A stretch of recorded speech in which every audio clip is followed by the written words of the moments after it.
evening and welcome back to the Rory Talks Football channel, your daily Arsenal news, updates, debates and my opinions. If you are new to the channel, we are on our way to 11,500 subscribers, so please do drop a subscription. And if you could click like on the video as well, I would be incredibly grateful. Football did not come home. Forget about it. Forget about it. Arsenal play in 10 days' time. Arsenal play football in 10 days' time. We are back. We are back. Forget about international. It's all shit. It's all awful. Shouldn't have sworn that early into a video. That's going to do terrible for the monetization. But here we are. There's loads of you here. We love to see it. Sportcat, Lukey, Vivi Vlad, Lord Ferguson of Aberdeen, Hyper Protagonist, Ethan Udall, Jack Sachs, Anu Brata, Cringe, Sack of the Goat, Leeds Gunner, Lil Joshua, Jackie, Ross Lawman. Rory versus Garrett was more one-sided than the Euro final last night. Rory got the dub. Yeah, I don't even know. To be honest, I'll be honest with you. I was absolutely fucking steep. I don't even know what I was. I woke up this morning and I was like, oh, just shouldn't have engaged with it. But I actually think I was in the right, by the way. That whole thing with Tom Garrett, I genuinely think I was in the right. I asked him a completely fair question about how the way he was speaking about Southgate contradicts the way that he speaks about Arsenal. Now I get it. He's an England fan and not an Arsenal fan. But I asked a fair question. He just put me on blast. He put me on blast for no reason. So we had to give a little bit back. But anyway, there is lots of Arsenal stuff to talk about today. Later on, we probably will talk a little bit about England. Wilsey, good to see you. Hannah, have you bought the preseason package yet? No. When did that come out? I didn't even realize that was out. I'm having a look now. How do you do it?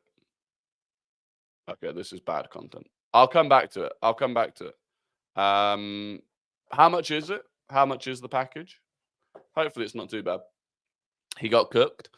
Garrett clearly got that huge ego now, which is a shame, as he was a good creator when he was doing it from his bedroom.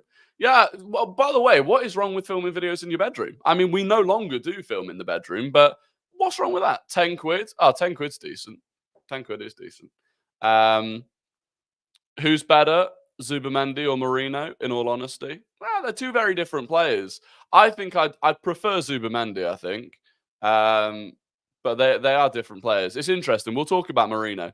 Why were you arguing so much with him anyway? Well, I don't know. I just asked a question about why he was being contradictory. And then he just kicked off. And then later on, somewhere in the replies to someone else, he said it was me that made it personal to start with. I was like, well, that's just a lie. Anyway. If Foden, for example, scores that goal, Sportcat wouldn't care. What does Sportcat say? I don't know. You arguing with each other? Can we talk about Martin Zubamendi? What a fucking baller. Oozes class. He is that guy. People were happy when Rodri came off. They weren't familiar with the Zubamendi game. No, look, he was very, very good. Zubamendi was very, very good yesterday. The Spanish midfield in general was very good. Who's Tom Garrett? Exactly. That's what I'm saying. You're moving up in the content world when people talk trash to you. Yeah, I suppose so. I don't want enemies, though. I don't need enemies. Who needs enemies? But let's get into it. Let's get into the news. The one that came out about half an hour or so ago. This came from Sky Sports Sheth. Is that his name? Sheath? Not sure how you pronounce it. Arsenal have rejected 2 bids, one from Fulham and one from Crystal Palace for Emile Smith-Rowe. Discussions are ongoing at both clubs over whether to go back in with an improved offer. Smith-Rowe wants to assess all options. Now, we don't want to lose Smith-Rowe, right? Some people do, some people don't. I think it's inevitable that we do lose him. But if we are going to lose him, a bidding war between 2 Premier League clubs is ideal. The fact that 2 of them have put bids in, we've rejected both of them. This is good. Now, interestingly, we actually don't know how much those bids were. So maybe they put bids in of like 20 million, and obviously we've rejected them. So we don't know how much those bids are.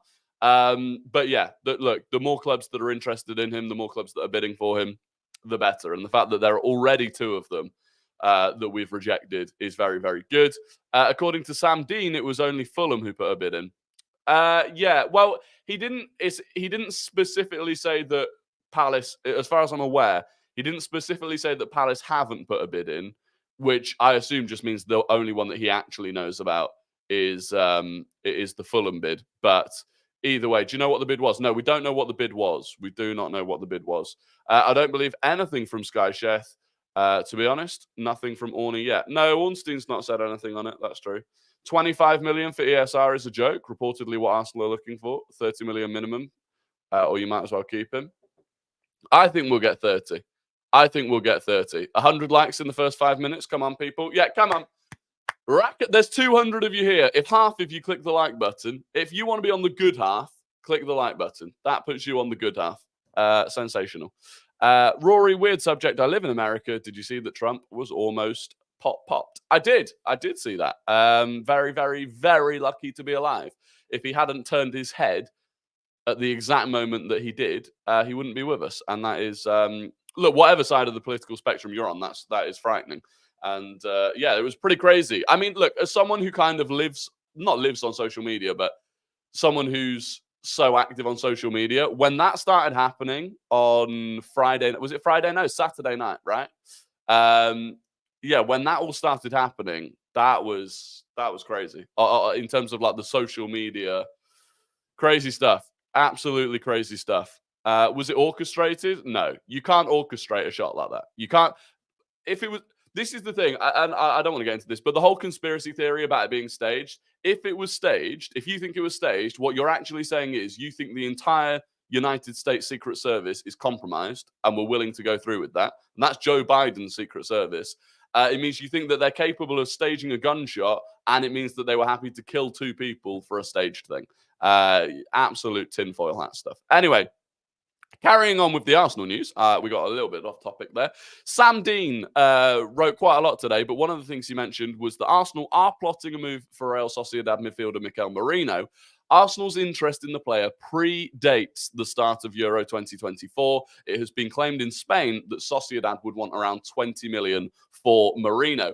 I believe 20 million for Merino is good business. I know he's only got a year left, so technically you could get him for free next year. I have seen that Atletico Madrid are potentially interested in him. Was my B-day yesterday? Happy birthday, Ross. Happy birthday for yesterday. Yeah, I've heard that Atletico Madrid are potentially interested in Merino. In fact, actually, where did that come from? Yeah, so Medina Marca, which apparently is an outlet that is very, very good with Atletico Madrid news. They said that Atletico Madrid will try to sign Merino, but face an obstacle in the form of Arsenal, who have sounded out the player. So it does seem like we may be making a move for Merino. We were interested in him before the Euros, which is obviously always a good sign. His injury record's not bad. We actually spoke about that. We spoke about that on one of the previous streams. But yeah, his injury record's not bad. I think he missed 2 games in the entirety of last season, like 2 games the season before. Yeah, he's never missed more than like just over 6 weeks for an injury. So yeah, he's reliable. He's a reliable player. And I think it's an interesting one. As I've said, I don't think you can only bring in Merino. Even if we kept Thomas Partey, I mean, if we kept Thomas Partey, then a midfield next season of Rice, Jorginho, Partey, Merino wouldn't be too bad, but it wouldn't be an improvement in terms of the best starting 11. I don't think that would be an improvement on this season, because I don't think Merino is better than Thomas Partey. So I don't think we'd be raising the ceiling, but what we would be raising would be the fact that Merino was effectively replacing El Neni within the squad hierarchy, and that wouldn't be a bad thing. I think Zubamendi is better, but obviously we've got an issue with Zubamendi not wanting to move out of Spain. So that makes that difficult. Merino also has been quoted as saying he's not that interested in moving out of Spain either. So, yeah, it's an interesting one. We'll have to wait and see what happens. But I do think 20 million for the depth that Merino would bring would be very, very good. Having Merino and Georgie as depth, squad utility players, is very good, but we need that top centre mid to sit next to Rice. Exactly. And on the assumption that at some point Thomas Partey if Thomas Partey does stay, you have to assume that for half of the season he's not going to be available. And during that half of the season, you're relying on Merino and Jorginho. I'd rather that level up midfielder if we're going to spend big money on a midfielder this summer. I think you need to give Nico Williams his flowers and admit you were wrong about him. You said he wasn't good enough for us. Has he proved you wrong now? Sell Martinelli, get him in. I will admit I was very impressed. I was very, very impressed by Nico Williams this Euros. Honestly, I think it was maybe misconstrued when I spoke about him. I think he's an excellent winger. I just haven't given up on Martinelli yet. And to replace Martinelli with a player that's going to be on 225, 250 grand a week, I'm not sure that that's a move that we need to be making. I would absolutely be happy for us to bring in Nico Williams. It was more of a defense of Martinelli than anything. Thoughts on Tom Garrett calling you dull? Interesting one. It's yeah, that is an interesting one. You know, but each to their own, I suppose. Each to their own. Keeping Partey is wise, use him for difficult games. Possibly, but then if we can get decent money for him, he's out of contract next summer, so we'll lose him for free next summer. So it's a difficult one. It's a difficult one. I do agree. If you've got Merino, you've got Jorginho, you've got Rice, you can use Thomas Partey sparingly and just hope that he doesn't get injured. But I'm done of hoping Thomas Partey won't get injured. Like, we've been there and done it enough to not want to have to rely on that. I think Nico Williams is being looked at through tournament eyes. That is, look, there is an element of that. There is an element of that. He looked far better for Spain. Not far better, but he's definitely looked better for Spain and consistently better for Spain than he has done in La Liga. And I think part of that is that Spain, as a team, have been the best team at the tournament. They've controlled games. So you do have to balance it out. I mean, look at James Rodriguez, right? And I'm not comparing Nico Williams to James Rodriguez, but look at James Rodriguez, what he's just done at this Copa America. Once again, performing at Copa America. But then we've seen what he does in club football after that. So you've always got to be careful. You've always got to be careful judging someone off. But also, Nico Williams is very young.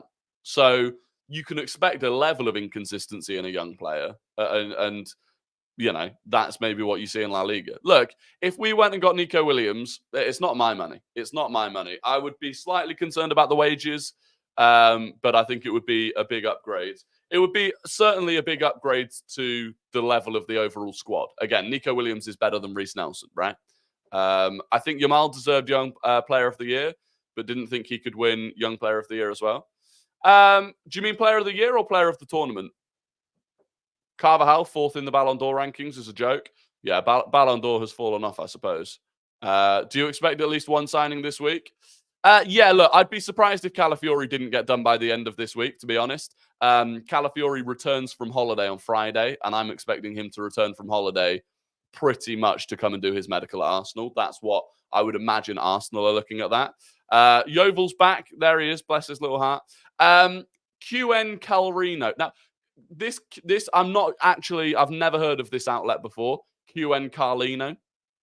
But according to them, Bologna are waiting for Arsenal to improve their offer for Riccardo Calafiori, which currently stands at 45 million euros plus 5 million in bonuses. In the meantime, Bologna are attempting to get Basel to lower their 50% future sell-on clause. However, Basel are not listening. And people were talking about this today. So this is a thing, right? So one of the reasons that Bologna are so adamant that they get the 50 million euros is because 50% of it, as it stands, is going to go to Basel because there was a 50% sell-on clause. Arsenal, seemingly at the moment, are refusing to move from 45 million euros.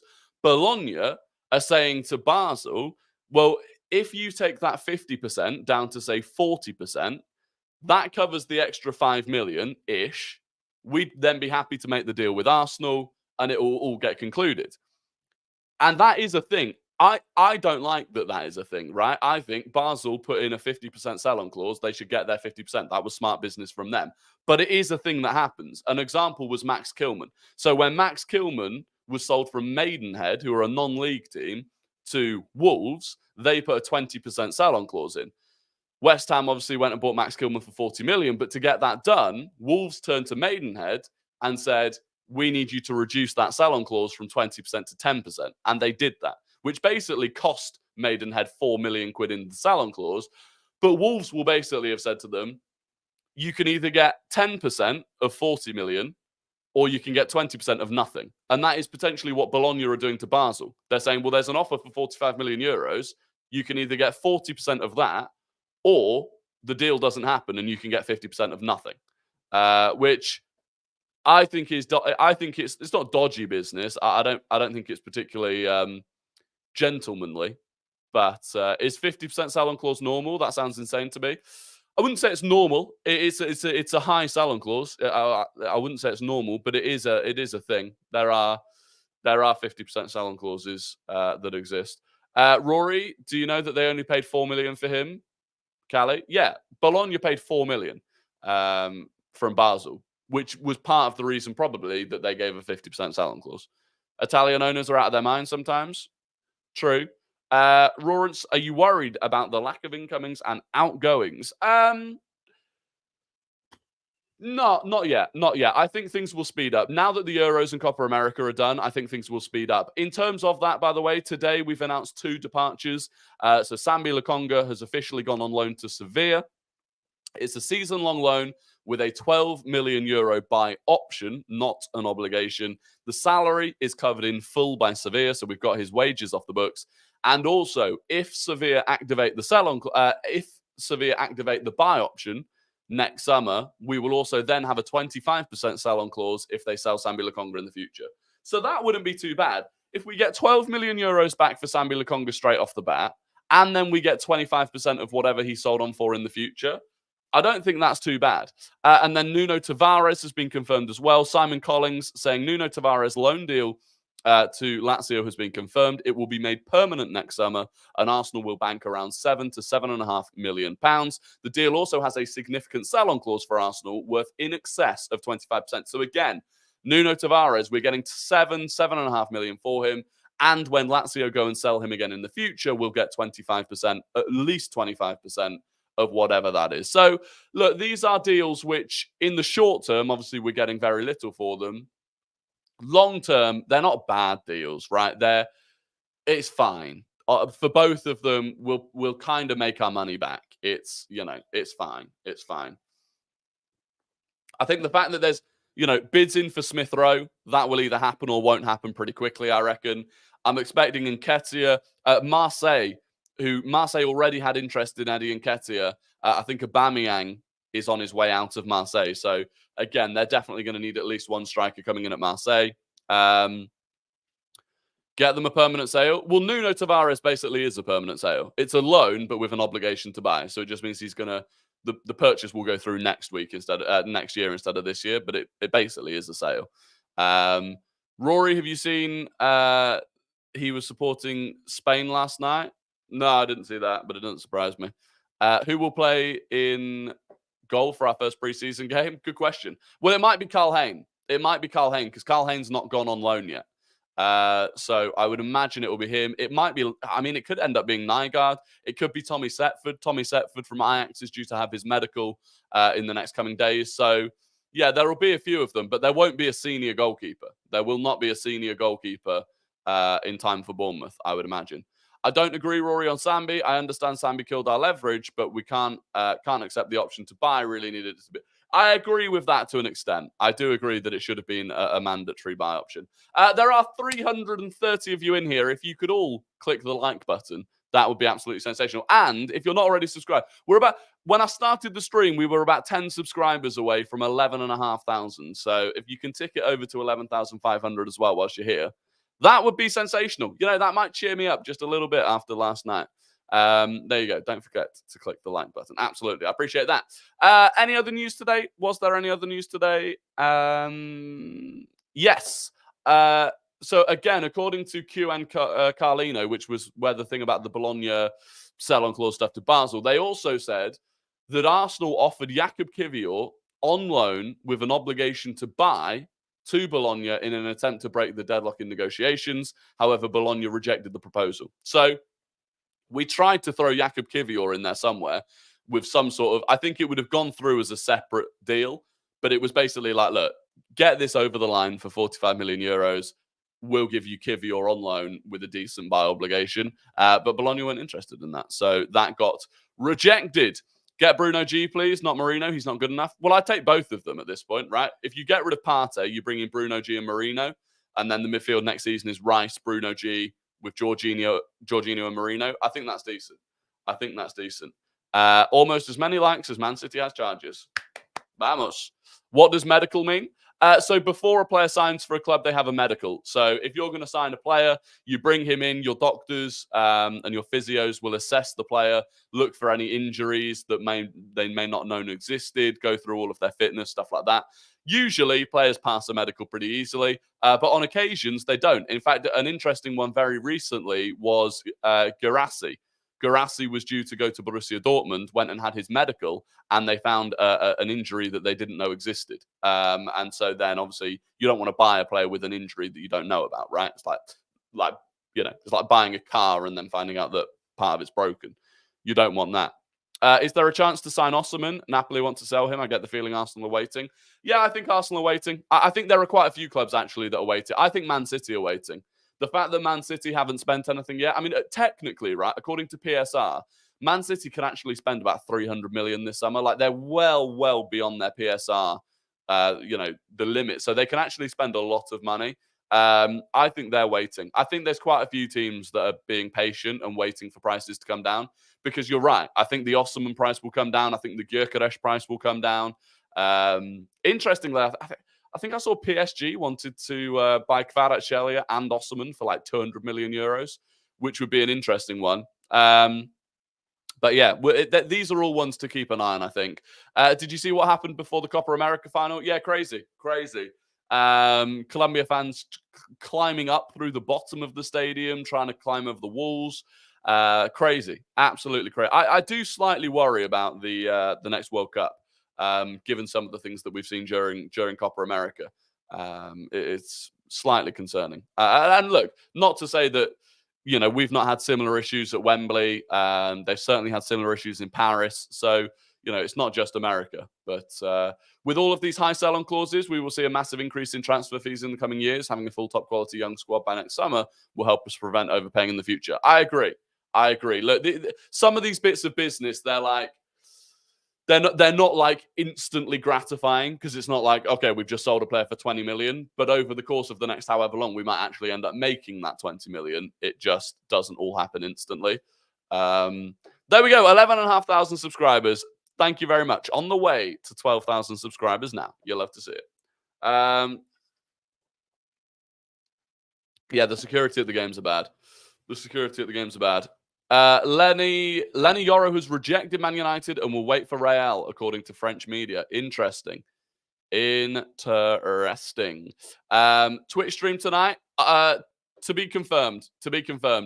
I'm really tired and hungover. So yeah, I'll let you know. I'll tweet about it and I'll put it in the Discord if I'm going live. Twitch, by the way, the link to the Twitch is down in the description. If you've never been over there before, we Twitch stream most evenings between about 10:30 and midnight. Rory, why do you think we're getting so many goalies? Well, we lost a lot of goalies, right? We lost a lot of goalkeepers from the academy. So a lot of it is actually just replacing them. We lost Arthur Okonkwo, we lost James Hilson. I think we lost like 5 in total. So a lot of it is just replacing those goalkeepers from the academy that we lost. And then obviously you've got the fact that Ramsdale is probably going to leave. Carl Hayne wants to go out on loan, and so yeah, we kind of need to bring them. Take your break. We'll see how I'm feeling later. I might get like a resurgence this evening and make it. We need game-changing players. Merino is not that guy. Maybe as a backup. Yeah, I agree with that. Merino, I don't think increases the top level of our best starting 11 from last season, but he brings up the floor. And I think that's important. And that's the sort of thing. By the way, having Merino rather than, for example, Mohamed El-Neni, respect to Mohamed El-Neni, absolutely love the guy. But having a Merino instead of him means that there will be Premier League games against the lesser opposition where you can rest Declan Rice. You can rest Declan Rice and you can play Merino, and that would be fine. So United lost 1-0. Have they started pre-season already? Have Man United already started pre-season?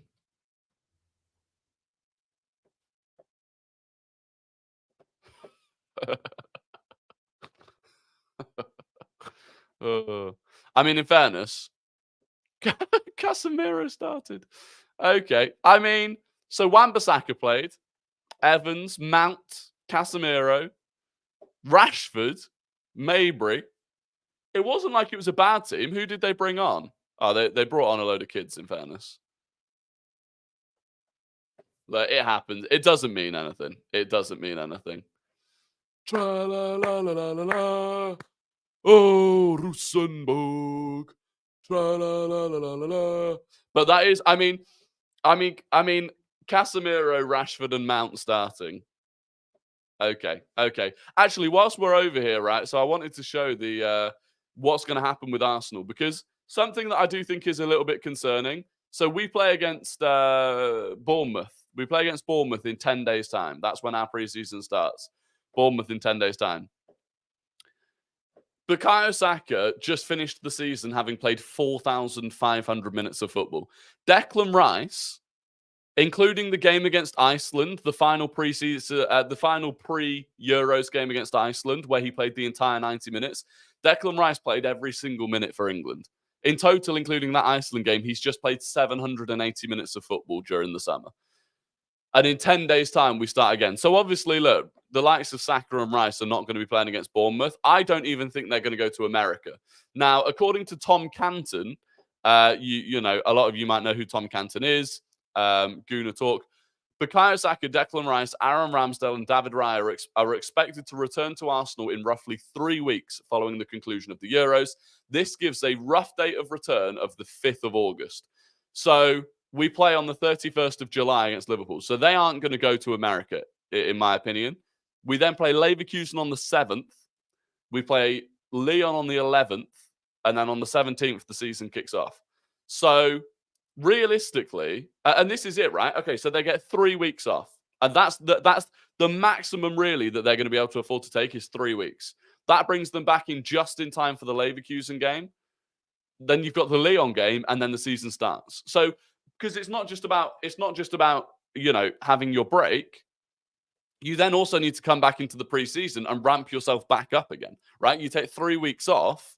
You've then got to ramp yourself back up. And if they come back on the 5th, they've only got 12 days then between coming back from their 3-week break and starting the season. So it's tough. And this is a point where and then when we start the season, like, that's a tough start to the season. Opening game, you're always going to go full strength. Then you've got Villa away, Brighton at home, Spurs, a Champions League game here, and then City. So they're going to hit the ground running. And it's just about whether they can hit the ground running, which is something that I'm slightly concerned about. You know, Declan Rice ran 7 kilometers more than anyone else at the Euros. He played every minute. He ran more than any other player at the Euros. It's slightly concerning. It is slightly concerning. Raya and Ramsdale don't need breaks, really. I mean, a little bit of a mental break, I suppose. But they don't need huge breaks. That is true. I would rather we got Fabian Ruiz than Merino if Fabian is available. As far as I'm aware, Fabian Ruiz isn't available. Interestingly, he's actually not like a major first choice player for PSG, which I guess based on his Euros performances, you'd be quite surprised, right? I think he played like maybe 20 games this season for PSG. But it's one of those. PSG now, if they were going to sell him, would want a crazy amount of money because, in my opinion, Fabian Ruiz was probably the player of the tournament. I know it went to Rodri. I think that was club sort of. I think that was reputation based for Rodri. I actually think Fabian Ruiz was more impressive. But yeah, that Fabian Ruiz's price will have gone through the roof. It will have gone through the roof. Did you see Olmo may go to City? I did, yeah. Although there's been conflicting things about that because I've also seen people saying that City aren't interested in Olmo at all.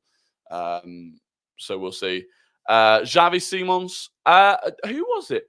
I saw a rumor about Newcastle United being interested in Xavi Simons, but previously we'd heard that Xavi Simons had rejected all of the big clubs in England because he wasn't really interested in coming to the Premier League. If he's not interested in coming to the Premier League, he's definitely not interested in coming and playing for Newcastle. That would be a very weird move. Who actually are our standout midfield options other than Bruno? Neves seems out of reach. Well, PSG are in for João Neves. PSG are in for João Neves, but they don't want to go. They don't want to pay his release clause. So his release clause is like 120 million euros. PSG, I think they offered like 75 million euros plus a player. So he's João Neves, I suppose, is possible, but I do think it's unlikely. Kimmich, look, the mystery German still fucking stupid mystery German. That thing's still going on. That still could be Kimmich, even though Team News and Tick said it's not Kimmich. I think it still could be Kimmich. Other options out there. I mean, Frankie de Jong still could be available if they need to raise cash at Barcelona. Other than that, yeah, I mean, Zubamendi, I thought Zubamendi looked really good last night, but again, that's a one-off game, really. It's difficult. It's difficult. Miles Lewis-Skelly can play 8-6 and left back potentially. I just don't know if he's ready for this level yet. I guess we will find out soon. What are your thoughts? I would suspect that next season with Miles Lewis-Skelly and Ethan Nwaneri, I would anticipate we see 5 to 10 games each. Certainly, I'd expect to see them playing in the Carabao Cup if we get a favourable draw. FA Cup, if we get a favourable draw, I'd expect to see them there. I'd expect a few substitute appearances here and there in the Premier League, but nothing more than that. I've seen people that think Nwaneri is going to be like, coming off the bench every game for Ødegaard. I don't think that's going to happen. I would be very surprised if that happened. Will you be streaming for Man United and Liverpool? What's that? That's 1 a.m., isn't it? Because this thing's an hour behind.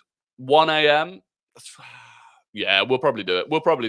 The people said they wanted it last time I asked about it. So there's 400 of you here, by the way. If you could all click the like button right now, just click on the old like button whilst you're here and subscribe if you're not already.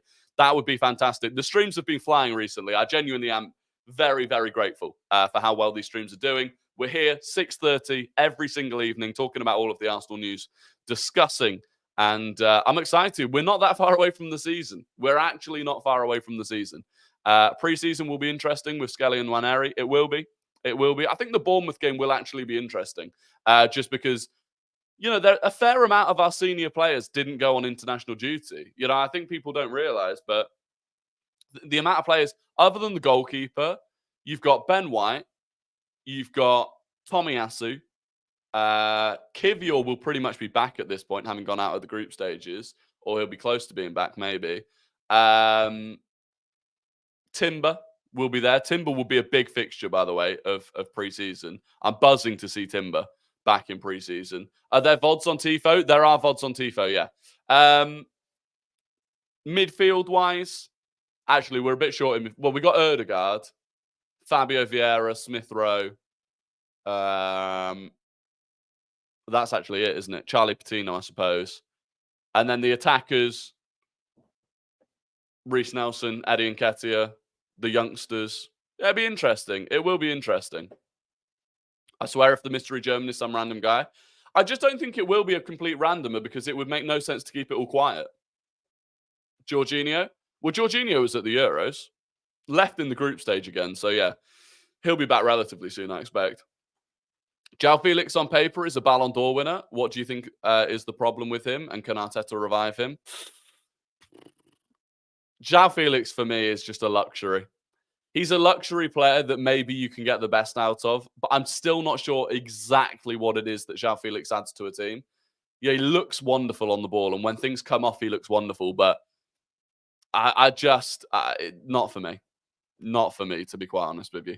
Will Calafiori go on pre-season to the USA, or will it be too early for him? Well, if he comes back on the 19th, then he's got to do his... Let's say Arsenal get the deal done this week. Calafiori comes back on the 19th, does his medical and media stuff over the weekend. I mean, I don't know when the Arsenal squad actually fly out because this is in America. The Bournemouth game's in America next Thursday, and I don't know when they fly out. He could join up with them late. I mean, he could definitely get there in time for the United and Liverpool games. It'd be interesting. It is actually crazy how quickly all of this is coming up.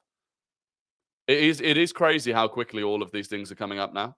Like, yeah, any new signing is basically going to go straight into the preseason games. We really aren't far away from games at all. Do you think we will go full strength against Leverkusen? I hope so, since I have tickets. We'll be close to full strength against Leverkusen, I'd imagine. I think against Lyon, we will probably see as close to full strength as we're going to see the final game of preseason. is generally where you see the strongest team. Xhaka's return. Well, Xhaka might not return though. Xhaka might not. It depends how quickly Xhaka returns to Leverkusen preseason, because obviously he reached the quarters of the Euros. Check out Richard Rios, plays for Palmeiras, decent player. We've actually done that before, Eugene. We have checked out Richard Rios. We have checked out Richard Rios previously. To be honest, from FOTMob, it didn't really show enough about him to be clear. From what I remember, it didn't make him look great, but it's one of those where you've probably got to see him in person. Kind of glad we're not in the Community Shield this season. Well, the Community Shield's super interesting, right? The Community Shield's super interesting because you've got the game actually has some sort of meaning in terms of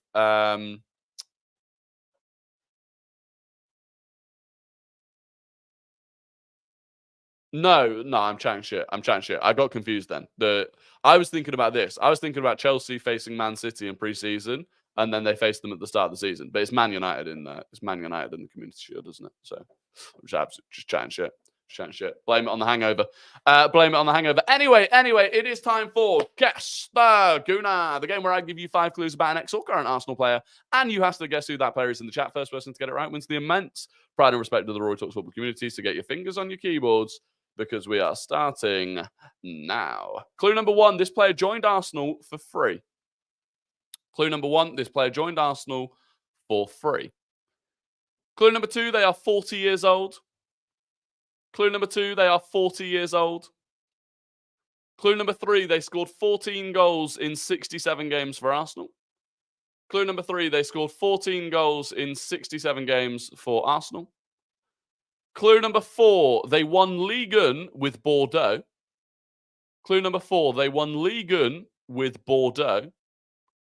And clue number 5, they moved from Arsenal to Crystal Palace.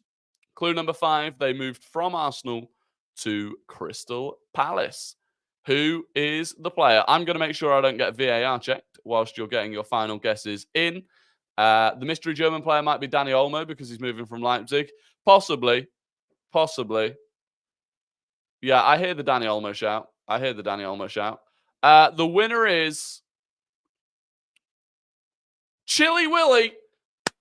Chilly Willy has won it. Shamak was the answer. I think that's Chilly Willy's first ever win on Guess the Gooner, by the way. So congratulations to Chilly Willy. Second was Mr. Third was George Christodoulou. Fourth was Ethan Udall. And fifth was Vivi Vlad. There you go. Congratulations, Chilly Willy.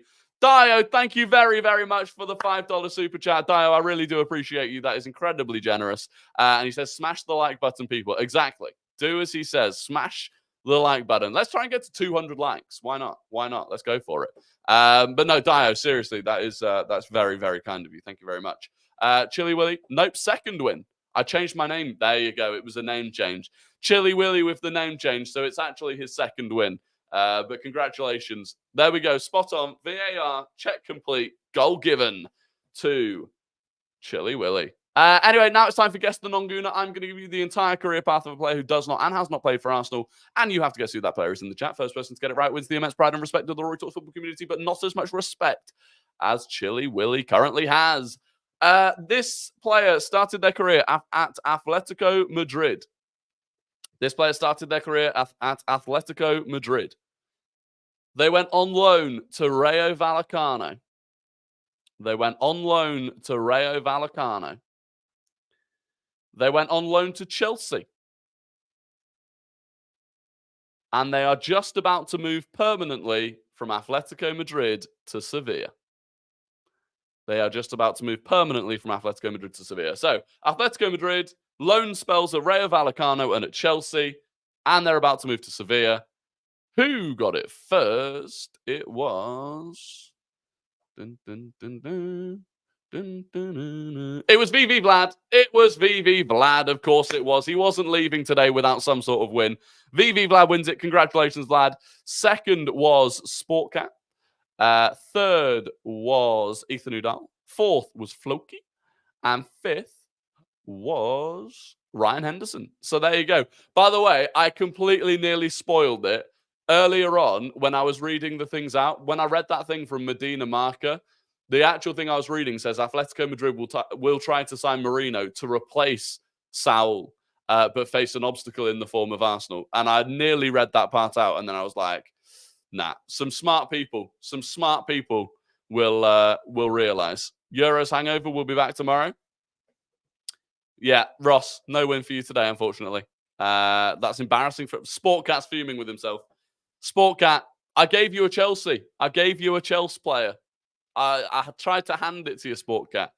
2 out of 2. Spot on. Vamos. How did Arsenal fan get that before me? Slacking. Said Koke. That's tough. That is tough. Anyway, look, that is going to be the end of the stream. I massively, massively appreciate all of you for joining. I mean, we were over 400 viewers at one point, which is absolutely crazy for a Monday evening. Of course, we will be back live at 6:30 tomorrow. I'm going to try and be live on Twitch later. Link is down in the description to the Twitch channel, but I will let you know on the Discord, which is also linked down below, and I will let you know on Twitter. Other than that, I hope you all have an absolutely fantastic evening. Click like, click subscribe, and I will catch you all tomorrow. Bye-bye.